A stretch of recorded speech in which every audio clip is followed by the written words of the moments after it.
कंकाल का रहस्य। चौरा गांव के खेतों में इन दिनों खुदाई का काम चल रहा था। असल में इसी गांव से होकर एक अच्छी सड़क गुजरनी थी, इसलिए यहाँ खुदाई शुरू की गई थी। अचानक एक दिन खुदाई करने वाली मशीन से कुछ टकराता है। बाद में जब खोजबीन की जाती है तो वहाँ से 2 कंकाल मिलते हैं। पुलिस गांव के लोगों से पूछताछ शुरू करती है। आप लोगों को क्या लगता है ये किसके कंकाल हो सकते हैं? अरे साहब, हमें क्या पता ये किसके कंकाल है, आप ही लोग पता लगाइए। हम लोग तो बहुत ज्यादा डरे हुए हैं। हाँ, हमारी फॉरेंसिक टीम अभी आ रही है। ये बताओ कि इस गांव के रहने वाला कोई जोड़ा गायब तो नहीं ना? क्योंकि शुरुआती जांच में तो ये बात सामने आ रही है कि एक कंकाल किसी पुरुष का है तो एक किसी महिला का। साहब, हमें तो बहुत डर लग रहा है। ऐसे कंकाल मिलने का मतलब गांव के आसपास ही किसी की हत्या हुई है या फिर किसी को जलाकर मार डाला गया है। हाँ साहब, हम अपने परिवार को लेकर बहुत ही ज्यादा परेशान हैं। देखिए, आप लोगों की परेशानी हम समझ सकते हैं, लेकिन आप लोगों को पुलिस का सहयोग करना होगा, क्योंकि आपके सहयोग के बगैर हम ये पता नहीं लगा सकते हैं कि आखिर ये किसके कंकाल है और इनकी हत्या किसने की। ठीक है साहब, गांव के लोग आपका पूरा सहयोग करेंगे। हाँ साहब, पूरा सहयोग करेंगे। तो फिर ठीक है, हम अपनी जांच शुरू कर देते हैं। कुछ दिन बाद जांच रिपोर्ट आ जाती है। पता चलता है कि ये कंकाल करीब 20 साल पुराने हैं, यानी 20 साल पहले किसी जोड़े की हत्या कर शव को यहाँ पर दबा दिया गया था। इंस्पेक्टर राघव, ये बताओ कि 20 साल पहले की मर्डर मिस्ट्री क्या आप सुलझ सकती है? हाँ सर, क्यों नहीं। लेकिन अब सबूत और गवाह काफी मिट गए होंगे। मुश्किल तो होगी, लेकिन शायद किसी परिवार को इंसाफ मिल सके। इंस्पेक्टर राघव, आप बिल्कुल सही कह रहे हैं। किसी परिवार को तो इंसाफ मिलेगा ही और किसी को उसके किए की सजा भी मिलेगी। जी सर, मैंने तो जांच शुरू भी कर दी है। 20 साल पहले इस गांव के 2 जोड़े अचानक कहीं गायब हो गए थे। मैंने दोनों ही परिवारों के बाकी के सदस्यों से बातचीत शुरू की तो उन्होंने बताया कि उनके बच्चे शहर गए थे, लेकिन आज तक वापस नहीं लौटे हैं। लेकिन ये दोनों शव किस परिवार के सदस्यों के हैं, ये कैसे पता चल सकेगा? सर, मैंने डीएनए टेस्ट करवा लिया है। आज शाम तक इसकी रिपोर्ट भी आ जाएगी। अच्छा, ठीक है।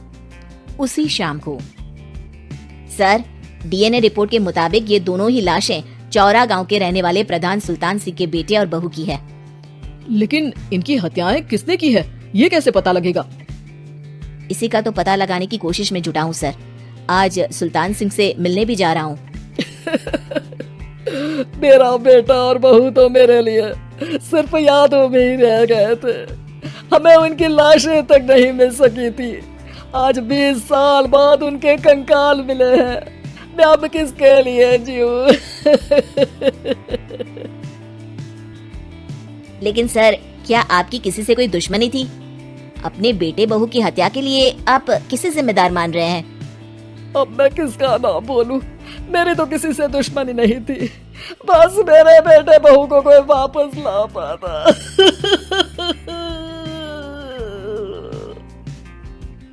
इसके बाद सुल्तान सिंह फूट फूट कर रोना शुरू कर देते हैं। सर, अब आप इनका अंतिम संस्कार करवा सकते हैं। कम से कम इनका शरीर ना सही, इनका कंकाल तो आपको मिला है।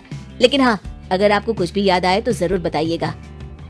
मेरी तो बेटा अब उम्र हो गई है, लेकिन मेरे बेटे और बहू के हत्यारों का जरूर पता लगाइएगा, क्योंकि जब तक हत्यारे पकड़े नहीं जाएंगे मेरा मन नहीं मानेगा। सर, हमारी पूरी कोशिश रहेगी हत्यारे को पकड़ने की। लेकिन एक बात बताइए, उस वक्त आपको किस पर शक गया था? उस वक्त मेरे एक ड्राइवर को पकड़ा गया था, लेकिन सबूतों के अभाव में उसे छोड़ दिया गया था। अच्छा, और ड्राइवर पर कैसे शक हुआ था? क्योंकि उस दिन ड्राइवर छुट्टी पर था। उस समय लेकिन लाश क्यों नहीं मिल सकी थी? उस वक्त पुलिस ने बहुत कोशिश की थी, लेकिन दोनों की डेड बॉडी नहीं मिल सकी थी। ठीक है, हमारी तफ्तीश चल रही है, मैं फिर आऊंगा। इसके बाद इंस्पेक्टर वहां से चला जाता है और सुल्तान सिंह अपने बेटे और बहू की याद में खो जाते हैं। कुछ दिन बाद सुल्तान सर, एक बात बताइए, जब आपके बेटे बहू की हत्या हुई थी, उसी के आसपास आपके ही गांव का रहने वाला एक और जोड़ा उसी वक्त गायब हो गया था ना? हाँ सर, अलका और अभिषेक, वो भी मेरे बच्चों जैसे ही थे। तो फिर वो कहाँ है? उनका भी आज तक पता नहीं चल सका, लेकिन बताते हैं कि कुछ साल पहले अभिषेक को गांव के ही किसी आदमी ने मुंबई में देखा था। लेकिन फिर वो गायब हो गया। यानी अभिषेक और अलका की हत्या नहीं हुई थी, बल्कि उन्होंने किसी वजह से खुद ही गांव छोड़ दिया था। हाँ हाँ, हो सकता है, क्योंकि अभिषेक मेरे बेटे संतोष का अच्छा दोस्त था और उसका मेरे घर भी आना जाना लगा रहता था। हो सकता है कि उसने मेरे बेटे और बहू के बारे में सुन लिया हो और ये गांव छोड़ दिया हो सकता है। उनके परिवार का कोई अब नहीं रहता क्या इस गांव में? अब तो कोई नहीं रहता। एक चाचा थे, लेकिन उन्होंने भी अपना पुश्तैनी मकान बेच दिया है। वो भी अब कहीं शहर में ही बस गए हैं। ओह, अभिषेक और अलका के बारे में भी पता लगाना होगा। हो सकता है कि वही इस हत्या के बारे में कुछ बता सके। हो तो सकता है, लेकिन वो बेचारे तो खुद ही वक्त के मारे थे, वो क्या बताएंगे। फिर भी सर, जब केस दोबारा खुला है तो जांच तो करनी ही पड़ेगी, और इस बार तो लाशें भी बरामद हुई है। कुछ दिन तक लगातार तफ्तीश चलती रही। एक दिन थाने से सुल्तान सिंह को फोन आता है। हाँ, कौन बोल रहा है? सर, मैं कांस्टेबल तुलाराम बोल रहा हूँ थाने से। आपको थाने आना पड़ेगा। थाने? लेकिन क्यों? सर, किसी की पहचान करवानी है। अच्छा ठीक है, मैं दोपहर तक पहुँचता हूँ। सुल्तान सिंह दोपहर में थाने पहुंचता है। कई पुलिस के अधिकारी वहां मौजूद रहते हैं। सर, आपके बेटे की हत्या का रहस्य आज शायद सुलझ जाए। अच्छा इंस्पेक्टर राघव, पर वो कैसे? सर, उस आदमी को देखिए, क्या वही अभिषेक है? सुल्तान सिंह की आंखों में हैरानी से आंसू आ जाते हैं। हाँ सर, यही अभिषेक है। ये आपको कहाँ से मिला? सिर्फ अभिषेक ही नहीं, बल्कि इसकी पत्नी अलका भी इसके साथ है। मैडम, जरा अभिषेक की पत्नी को लाइए। जैसे ही अलका को पेश किया जाता है, सुल्तान सिंह जमीन पर गिर जाते हैं। सुल्तान सर, क्या हुआ आपको? आप अलका को देखकर गिर क्यों गए?